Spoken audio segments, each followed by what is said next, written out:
Just today, when Brandon Aiyuk went live on social media, he was repping Pittsburgh. So, Brandon Aiyuk, he went live on social media, and he was driving in his car, and he was talking to his fans, talking on social media to all of his followers. And what city was he repping? Well, he was repping Pittsburgh. And is that a sign foreshadowing him to the Pittsburgh Steelers? Well, before I get more into it, make sure you subscribe to the channel and turn on notifications for everything Pittsburgh Steelers news and updates. Also, like the video. Now, let's get right back into it. So, obviously, Brandon Aiyuk knows what he's doing, wearing a Pittsburgh hat, and that's just there to start up drama, start up the narrative again. We all know Brandon Aiyuk knows that the Pittsburgh Steelers have been in the rumors for him to trade for him. We all know that those have been the rumors all offseason ever since Brandon Aiyuk couldn't agree to a contract with the 49ers. The Steelers team has kept coming up in trade talks, and that's basically the one team that keeps surrounding him in trade rumors. So he knows what he's doing. This isn't a coincidence. He's just not wearing Pittsburgh for the fun of it. He knows what he's doing. He wants that contract extension. He probably thinks it would make some fun. He knows it'll get all those heads turning, everyone talking if he wears that Pittsburgh hat on social media. And that's exactly what he did. He wore Pittsburgh Pirates baseball hat. The P on his hat repping Pittsburgh. So he knows what he's doing. He wants that contract extension. He wants that $30+ million per year. It doesn't matter which team he gets it from. That's what he wants. And he just wants to start drama. And him repping Pittsburgh is a way to do that. So now, obviously, in the news, hey, Brandon Aiyuk, he's wearing a Pittsburgh hat. Is this foreshadowing him to the Pittsburgh Steelers? Well, probably not. It's just him creating that narrative and him wanting to be in the news once again. This isn't foreshadowing anything.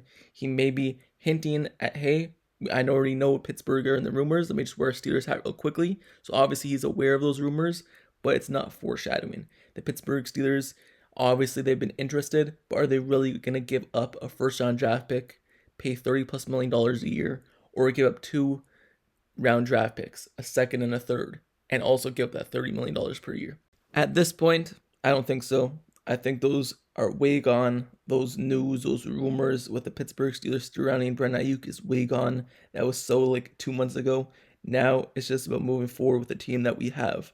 Also, we're going to have to pay George Pickens here in the coming years, $25+ million. And do you really want 2 wide receivers making $25+ million per year? Maybe even $30 million plus. Probably not. You probably won't have enough money to spend somewhere else on your team if you're spending 2 guys $30+ million a year. So at this point, it just doesn't make sense. And the Pittsburgh Steelers, they're probably going to go on with the team that they have right now.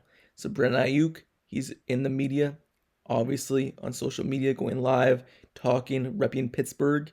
But it's more just to get the news surrounding him once again and maybe put the burden back on the 49ers to hurry up and get a deal done because he's hinting at playing elsewhere. But 49ers, they have full control. They don't have to trade him. They don't have to sign him. They could franchise take him next year if they really want to. So they really have full control in this negotiation of a contract extension with Brandon Aiyuk. So the Pittsburgh Steelers, Brandon Aiyuk, 49ers. It's been in the news for the last couple months. Well, it's in the news once again because of this situation.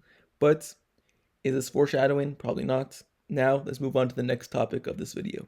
So, the Pittsburgh Steelers, I mentioned in one of my previous videos, they have 91 players on their roster, meaning that they have one extra player than most other teams in the NFL.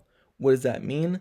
Well, because they have a player exemption, an international player exemption, it means they're able to carry an extra player, and that player is Julius Winshelf. So what does that mean? What does it mean having a player exemption? Well, let me just go over that really quickly. So most fans know that the NFL has an offseason maximum roster of 90. Yet the Steelers, after signing wide receiver Jacob Copeland and defense lineman Wellington Prevlin a few days ago, they now have a 91-man group. So how are they allowed to have one man over the maximum? Well, it's because of international exemption for rookie undrafted free agent outside linebacker Julius Winshelf. So, mentioning this, what does it mean? Well, he falls under the NFL's international player pathway, IPP exemption per the NFL website, and here is who's eligible for that. A qualifying international player is a person whose citizenship and principal place of residence are outside the United States and Canada, and who have a maximum of 2 years of United States high school experience. In addition, an international player must first satisfy all NFL player eligibility rules, and 2, have been eligible for a prior NFL draft. So, obviously, Wenschoff, he falls under one of those 2 categories, if not both, and he's able to be the player exemption for the Pittsburgh Steelers. While the NFL has handled these players differently in past years, once rotating them by division, a 2024 rule change allows every team to house at least one such player on its roster, and now Wenschoff, at 27 years old, wasn't technically part of the NFL's official IPP program, but the league now allows for any player who satisfies the above rules to qualify, even if they weren't a part of the league's official program and training. So, obviously, this is not new news in terms of the Pittsburgh Steelers having Julius Wenschoff on the team, but I just wanted to go over why they have 91 people on the roster, because I never really explained that in my last video when I kept saying that they have a player exemption, but I just really never mentioned what the player exemption was. So, while we're on the topic of Julius Wenschoff, let me just give you the background information on him and where he's from and everything like that. Sorry if I mispronounced the names of where he's from, but he was born in the town of Mischbach in Bavaria, Germany, which has a population of roughly 12,000 people. Unlike many who came from the States earlier in life, Wenschoff earned his high school degree in Germany. He moved to the United States shortly after he finished high school, and football became a thought after he visited his grandfather in Jacksonville, Florida. He was then proposed the idea of playing college football in America. Still at just 16 years old at the time, he went back to Germany, where he grew up, and played for a club team, the Munch Cowboys, seeing time as a defensive end and tight end, playing offense and both defense.